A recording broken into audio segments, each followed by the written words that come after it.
Hello students, कैसे हैं आप सब? क्या हाल चाल है? आई होप आप सब अच्छे होंगे। और इस समय जो एग्जाम का फीवर चल रहा है और जो डर है आपको एग्जाम की वजह से, वो दूर हो जाएगा आपका बिल्कुल भी। जी हाँ दोस्तों, मैं लेके आया हूँ आपके लिए क्विक रिवीजन।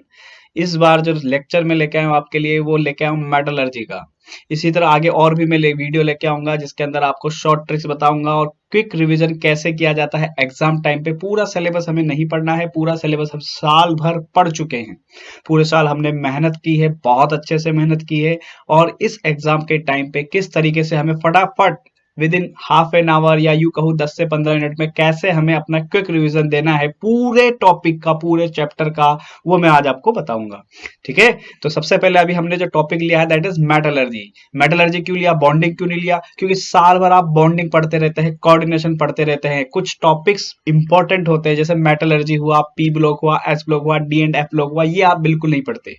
तो इसलिए अभी मैं मेटलर्जी का लेके आया हूँ। इसके आगे मैं S block, P block, D and F block और एनवायरमेंटल केमिस्ट्री के भी कई सारे वीडियो में आपके लिए लेके आऊंगा, ताकि उनको पढ़ने के बाद, उनको देखने के बाद आपका एक क्विक रिवीजन हो जाएगा। ठीक है। तो चलिए शुरू करते हैं।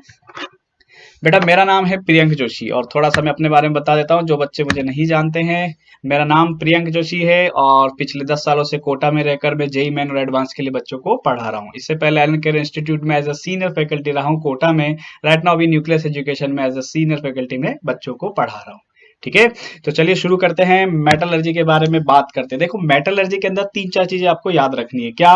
कि क्वेश्चन वो कहां से पूछेगा। पहले तो पूरी मेटलर्जी की फ्रेमिंग करो। तीन जगह है जहां से क्वेश्चन पूछ सकता है। पहला, उसके प्रोसेस, स्टार्टिंग से लेकर जो जनरलाइज प्रोसेस आपने किए हैं उन प्रोसेस से आपसे क्वेश्चन पूछेगा। सेकंड, आपसे पूछेगा एलिंगम डायग्राम से। जी हाँ, एलिंगम डायग्राम। और एलिंगम डायग्राम की शॉर्ट ट्रिक मैं आपको बताऊंगा, जिससे आपको एलिंगम डायग्राम से जो भी क्वेश्चन आएगा बहुत इजीली सॉल्व हो जाएगा। ठीक है। कुछ नहीं होता एलिंगम डायग्राम, छोटी सी थर्मो होती है। अब क्योंकि थर्मो हमें अच्छे से समझ में नहीं आती है इसलिए हमें डर लगता है। तो डरना बिल्कुल भी नहीं है, बहुत सिंपल ट्रिक बताऊंगा, छू के आप बता दोगे कि क्या आंसर होगा। और फिर उसके बाद जो तीसरा क्वेश्चन वो आपसे पूछेगा, जो फ्रेमिंग होती है क्वेश्चन की, वो होती है इंडिविजुअल मेटलर्जी। और उसमें आपको क्या याद रखना है? एल्यूमिनियम हुआ, कॉपर हुआ, आयरन हुआ, और आपका मैग्नीशियम हुआ, लेड हुआ, और बोलो, ये सारे के सारे इतने ही रहेंगे और इनसे ज्यादा आपको कुछ पढ़ना नहीं है, अननेसेसरी। ठीक है।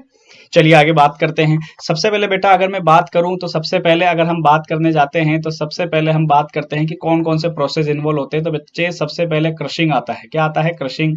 क्रशिंग का दूसरा नाम होता है पल्वराइजेशन। क्या होता है? पल्वराइजेशन। ग्राइंडिंग भी बोलते हैं, जिस तरह से आप मिक्सर ग्राइंडर में अपना कुछ भी ग्राइंड कर लेते हैं तो ग्राइंडर भी कहा जाता है इसे। सेकंड आपका आता है कंसंट्रेशन। क्या आता है? कंसंट्रेशन। कंसंट्रेशन का मतलब कुछ नहीं होता, साफ सफाई होता है। क्या होता है बच्चे? साफ सफाई। और इसे ड्रेसिंग भी कहा जाता है। क्या कहा जाता है? ड्रेसिंग भी कहा जाता है। थर्ड अगर मैं बात करूं तो थर्ड आपका कंसंट्रेशन के अंदर कुछ प्रोसेस होते हैं, जैसे कि पहला होता है फिजिकल प्रोसेस और दूसरा होता है केमिकल प्रोसेस। और केमिकल प्रोसेस के अंदर अगर हम बात करें तो लीचिंग वर्ड यूज होता है। क्या वर्ड यूज होता है? लीचिंग। अब ये लीचिंग क्या होता है ये मैं भी बताऊंगा आपको।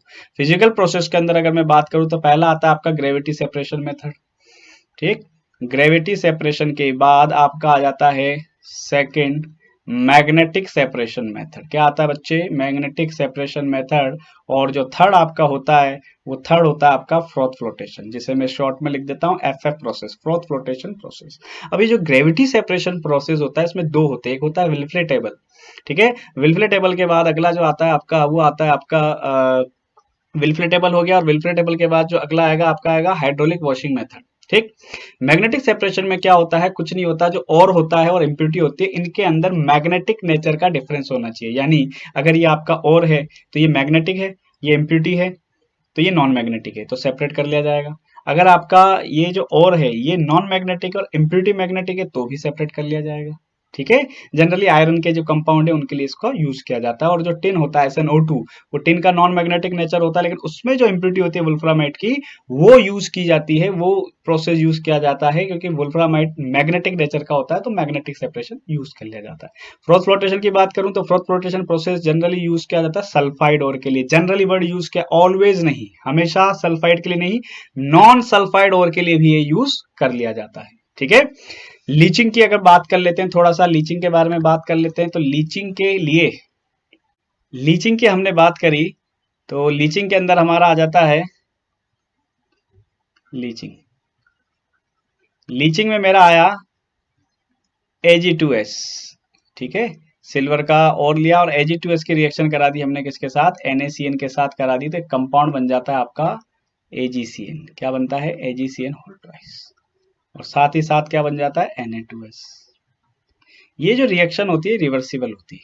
यहाँ पे एयर या O2 की प्रेजेंस में इसे करवाया जाता है। अब यहाँ पे क्वेश्चन पूछता है कि what is the use of O2, या एयर का क्या यूज है, क्यों पास कराया जाता है। तो यहाँ होता क्या है कि ये जो Na2S होता है ये O2 के साथ रिएक्ट करके ये बना लेता है आपका Na2SO4 प्लस NaOH प्लस आपका बनाता है ये सल्फर, ठीक है। तो यहाँ पे क्वेश्चन ये अराइज होता है कि साहब O2 का यूज क्या है, फंक्शन क्या है, what is the use of O2। तो यहाँ पे होता है कि to prevent the reversible nature of Na2S and Ag2S और Na2S की रिएक्शन को रिवर्सिबल NaCN और Na2S की रिएक्शन को रिवर्सिबल रिएक्शन को रोकने के लिए, इनके फर्दर रिएक्शन को रोकने के लिए O2 का यूज किया जाता है, ठीक है। तो लीचिंग, ये वर्ड लीचिंग होता है। अब इस लीचिंग के अंदर क्या होता है, हाइड्रोमेटलर्जिक रिडक्शन होता है, जहां AgCN2 का मैं रिएक्शन करवा देता हूं किसके साथ, बोलो, जिंक के साथ। जिंक के साथ रिएक्शन कराने पर ये क्या बन जाएगा, Ag तो आपका अलग हो जाता है और ZnCN4 ये कंपाउंड आपका बन जाता है, ठीक है। क्या बन जाता है बच्चे, ये कंपाउंड बन जाता है। यहाँ पे क्या है, जिंक जीरो है, जीरो से कहाँ चला गया, +2 में चला गया, +2 में चला गया तो इसका क्या हो गया, ऑक्सीडेशन हो गया। और ये क्या है आपका रिड्यूसिंग एजेंट है। ये यहाँ पे +1 में था, +1 से ये किस में चला गया बच्चे, +1 से ये चला गया आपके जीरो में, तो इसका क्या हो गया, रिडक्शन हो गया, ठीक है। तो यहाँ पे ये रिएक्शन होती है लीचिंग और दैट इज कॉल्ड हाइड्रोमेटलर्जिक रिडक्शन। इसे क्या कहा जाता है, हाइड्रोमेटलर्जिक रिडक्शन कहा जाता है, ठीक है। ये जो आपका होता है ये वाला रिएक्शन ये हाइड्रोमेटलर्जिक रिडक्शन है और ये वाला जो रिएक्शन है दैट इज लीचिंग। और अगर मैं इन दोनों को मिला दूं तो दोनों को मिलाकर हाइड्रोमेटलर्जी कहा जाता है। अब यहाँ पे पहला क्वेश्चन पूछता है कि मेटलर्जी कितने तरह की होती है, तो बच्चे 3 तरह की होती है। पहली होती है आपकी इलेक्ट्रोलाइट मेटलर्जी, जिसमें इलेक्ट्रोलिसिस प्रोसेस यूज किया जाता है, जो कि यूज होता है एस ब्लॉक एलिमेंट के लिए, किसके लिए, एस ब्लॉक एलिमेंट के लिए और एल्युमिनियम के लिए। हाइड्रोमेटलर्जिक रिडक्शन जो होता है वो आपका गोल्ड और सिल्वर के लिए यूज किया जाता है, जहां ये पूरा प्रोसेस, ये दोनों प्रोसेस मिलाकर हाइड्रोमेटलर्जिक, ठीक है, क्या कहलाती है, हाइड्रोमेटलर्जी कहलाती है। नीचे वाला जो प्रोसेस है दैट इज हाइड्रोमेटलर्जिक रिडक्शन, ऊपर वाला जो प्रोसेस है दैट इज लीचिंग। और सेकंड होती है आपकी पायरोमेटलर्जी, जहां हीटिंग इफेक्ट यूज होता है, ठीक। चलिए आगे बढ़ते हैं। अब उसके बाद आता है आपका फिजिकल प्रोसेस। फिजिकल प्रोसेस के अंदर अगर मैं बात करूं तो फिजिकल प्रोसेस के अंदर आपका जो जा रहा था वो जा रहा था, ग्रेविटी मैंने बता दिया, मैग्नेटिक बता दिया, एक फ्रोथ फ्लोटेशन प्रोसेस है, ये बड़ा इंपॉर्टेंट होता है। इसके अंदर काफी सारे क्वेश्चन आपसे पूछे जाते हैं। कौन कौन से क्वेश्चन पूछते हैं, पहला पूछता है कि साहब इसके अंदर फ्रोथिंग एजेंट कौन होता है, तो हम कहते हैं साहब फ्रोथिंग एजेंट जो होता है वो पाइन ऑयल होता है, ठीक है। पाइन ऑयल होता है, यूकेलिप्टस ऑयल होता है, कैम्फर ऑयल होता है, ये सब इसके अंदर होते हैं।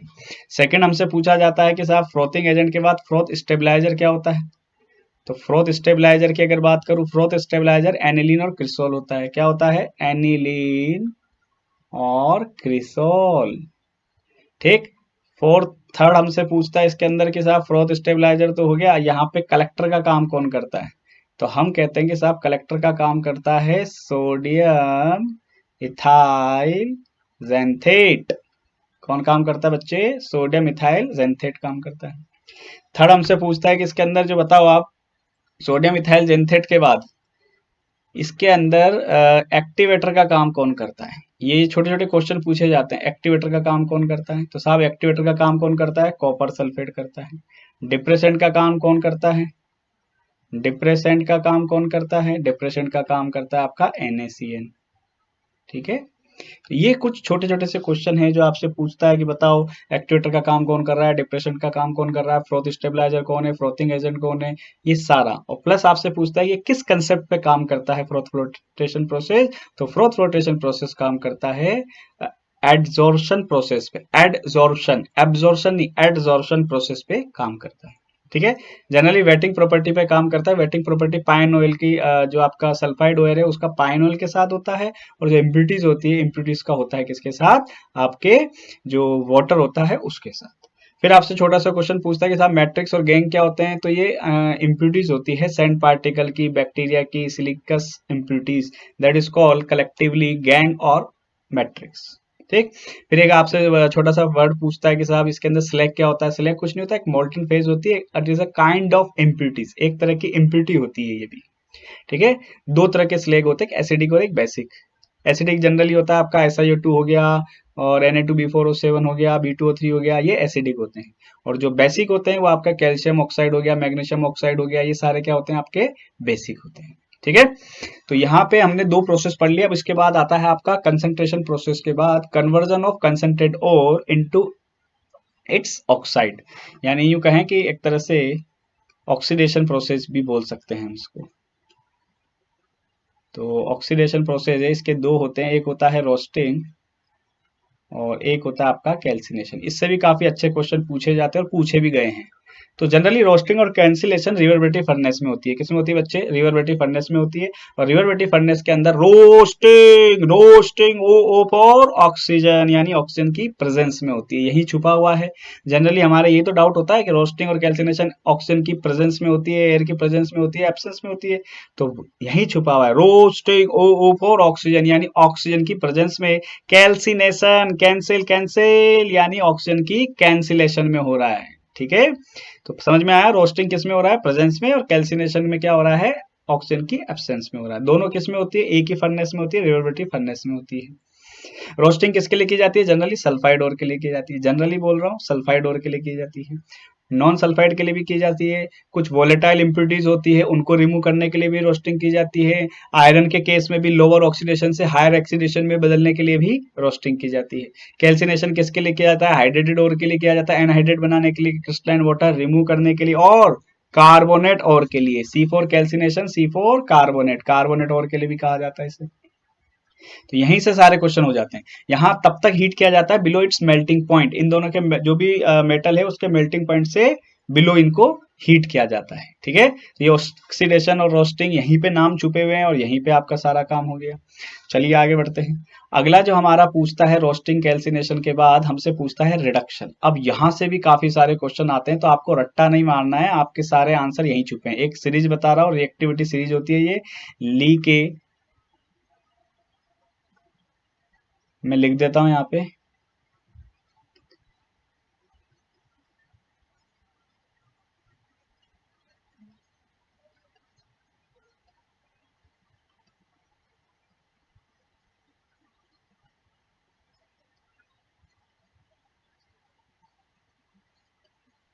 देखो, इस सीरीज को अगर आपने याद कर लिया तो आपके आधे से ज्यादा क्वेश्चन तो रिडक्शन के यहीं से सोल्व हो जाएंगे। याद करने का तरीका बता देता हूँ। ली के काका ने मांगी अलमारी, money generator car fridge CD कोनी स्नेह, प्रभास ही कुटा होगा आज आऊं। पिटने पे आवाज आती है आऊं, तो प्रभास ही कुटा होगा आज आऊं। ये आपस से देख लो। ली के काका ने मांगी अलमारी, money generator car fridge CD कोनी स्नेह, प्रभा ही कुटा होगा आज आऊं। तो यहाँ पे ये जो एजी और एयू है, क्या है बच्चे, एजी और AU plus low grade. Low grade मतलब जिसके अंदर मर्क्यूरी का कंसंट्रेशन कम है, तो इनके लिए हाइड्रोमेटलर्जिक रिडक्शन होता है। क्या होता है बच्चा, हाइड्रोमेटलर्जिक रिडक्शन, हाइड्रोमेटलर्जिक रिडक्शन।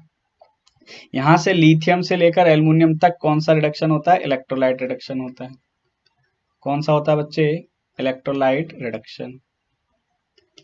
एल्युमिनियम तो इसी में जाएगा। मनी और कार महंगे होते हैं, आपको पता है ना, मनी और कार कॉस्टली होते हैं, तो इनका एल्युमिनियम रिडक्शन जाएगा, जिसे आप थर्माइट प्रोसेस बोलते हो ना, एल्युमिनियम रिडक्शन। यही तो क्वेश्चन पूछता है कि बताओ इनमें से किसका रिडक्शन हो रहा है, आपको याद ही नहीं होता, तो यही सब कुछ छुपा हुआ है, बस आपको निकालना है यहाँ से। अगला देखो, अगर मैं बात करूं आयरन, ठीक है, जिंक, इनका कार्बन रिडक्शन होता है। रेड से जिसे भी मैं सर्किल करूंगा वो कार्बन रिडक्शन में जाएगा। ठीक है, कार्बन रिडक्शन, ये नहीं जाएगा। ठीक है, ये गया आपका जिंक चला गया, आयरन चला गया, Cd चला गया, ये कार्बन रिडक्शन में हो गए।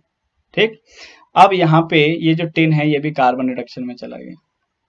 अब उसके बाद जो हम ब्लू पेन में ले रहे हैं, ठीक है, प्रभा कुटा होगा, ये जाते हैं बच्चे सेल्फ रिडक्शन में। किस में जाते हैं? सेल्फ रिडक्शन में। किस में जाते हैं? सेल्फ रिडक्शन में। ब्लू वाले को याद करने का तरीका, प्रभास कुटा होगा सेल्फ रिडक्शन में।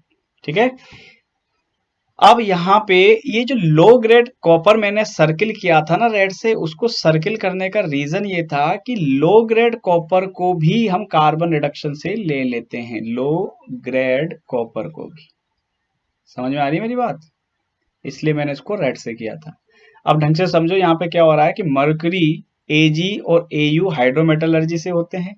सेल्फ रिडक्शन में भी लेड जाएगा, कॉपर जाएगा, मर्करी जाएगा। अगर मेटल की कंसंट्रेशन हाई है तो सेल्फ रिडक्शन में जाएंगे, अगर कॉपर का कंसंट्रेशन लो है तो वो आपके कार्बन रिडक्शन में जाएगा। मर्करी का कंसंट्रेशन कम है तो हाइड्रोमेटलर्जिक रिडक्शन में जाएगा।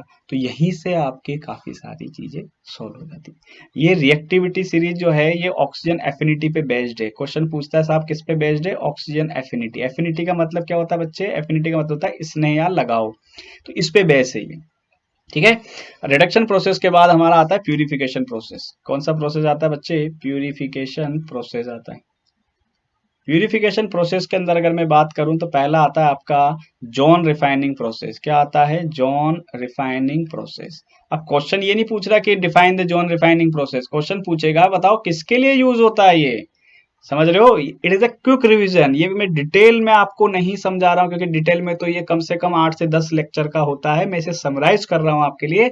तो क्वेश्चन ये नहीं पूछेगा कि जॉन रिफाइन को एक्सप्लेन कीजिए, क्वेश्चन ये पूछना है कि जॉन रिफाइनिंग किसके लिए यूज हो रहा है। आपको याद नहीं होता तो सिंपल की पॉइंट बता देता हूँ। जॉन रिफाइनिंग प्रोसेस होता है इनके लिए। याद रखने का तरीका, गार्गी सिंह इन बंगलू।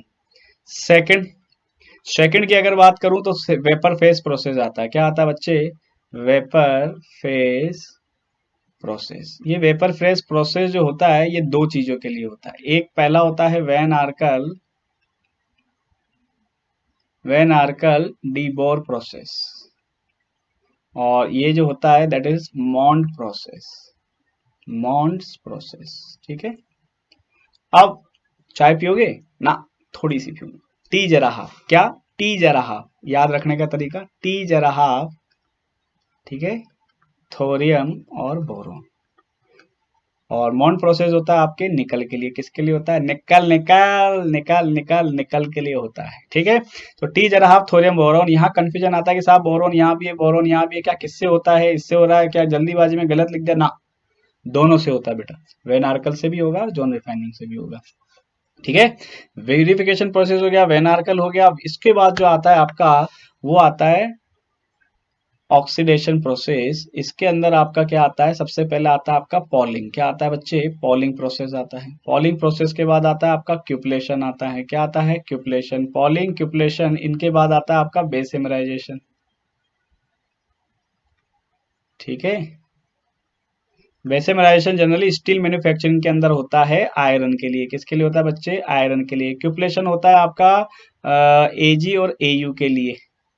ठीक है, क्यूपल होता है ना, वो बोन एस से बना हुआ होता है। क्यूपलेशन एजी और एयू के लिए होता है जब लेड की इम्प्योरिटी हो इसके अंदर।